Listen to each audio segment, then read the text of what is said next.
By the Washington Post. Getty Images. Flying home from the G20 summit in Germany, Donald Trump personally dictated a misleading statement that said Donald Trump Jr.'s June 2016 meeting with a Kremlin-connected lawyer primarily discussed a program about the adoption of Russian children, according to a new Washington Post report that suggests the president was deeply involved in an effort to obfuscate his son's activities. Over the next few days, the statement was hurriedly altered and updated to fit with breaking news stories, and Trump Jr. ultimately admitted he had accepted the meeting after receiving an email offering damaging information on Hillary Clinton as part of the Russian government's efforts to strengthen his father's campaign. His lawyers acknowledged that several other Russians had also attended, including an alleged former spy and a businessman who was once accused by congressional investigators of taking part in an international money laundering scheme. The extent of Trump's personal involvement in crafting his son's initial response, which was sent to the New York Times, was not previously known. At the time, Trump lawyer Jay Sekulow claimed that the president did not draft the response. If that turns out to be false, as sources familiar with the situation told the Post, the president could find himself in even deeper legal jeopardy. The now-infamous meeting, which was also attended by the president's son-in-law, Jared Kushner, and then campaign manager, Paul Manafort, was originally discovered by Kushner's legal team as they were working to respond to a congressional request for information on foreign contacts that Kushner had initially failed to disclose.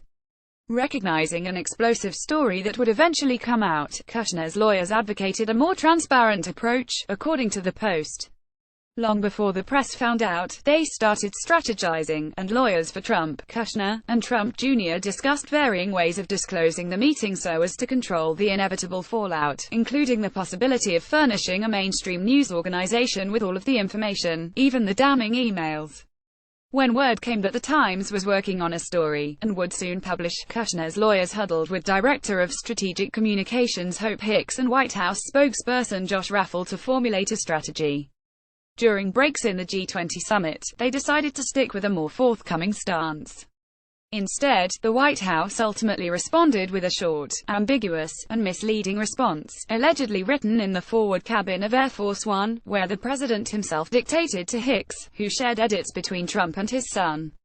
The resulting four-line statement read: "We primarily discussed a program about the adoption of Russian children that was active and popular with American families years ago and was since ended by the Russian government, but it was not a campaign issue at the time and there was no follow-up. Now someone can claim he's the one who attempted to mislead. Somebody can argue the president is saying he doesn't want you to say the whole truth." News of Trump's involvement, the Post reports, has been met with surprise and frustration from various aides, who are concerned that the president has exposed himself to heightened legal risk. "This was unnecessary," said one of the president's advisors, speaking to the Post on the condition of anonymity. Now someone can claim he's the one who attempted to mislead. Somebody can argue the president is saying he doesn't want you to say the whole truth. Sekulow, the president's lawyer, responded to a long list of questions from the Post with a one-sentence statement: "Apart from being of no consequence, the characterizations are misinformed, inaccurate, and not pertinent." The latest twist follows a now predictable pattern for the president, whose continual attempts to discredit the federal investigation into Russian election interference, and to distance himself from allegations of collusion between his campaign and Moscow, has only led to his further entanglement. His shock firing of former FBI Director James Comey, which he told Russian officials would take the pressure off him, led to allegations of obstruction of justice and the appointment of a special counsel, Robert Mueller.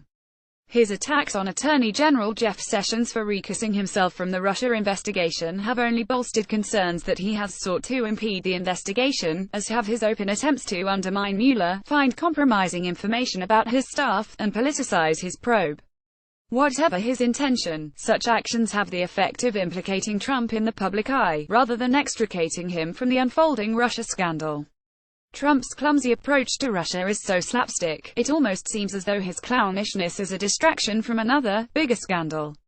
But such speculation should replace the likely possibility that he is simply uninformed, not realizing how ill-advised it is to draft an inaccurate, Russia-related statement on behalf of his son, and not considering the reality that, as Mueller's investigation circles ever closer, such actions could hurl him into fractious legal territory, or even end his political career. But the president didn't seem too concerned Monday. In a day colored by the Post's story, and the unceremonious booting of the mooch, he took to his Twitter, "A great day at the White House," he wrote. "No WH chaos.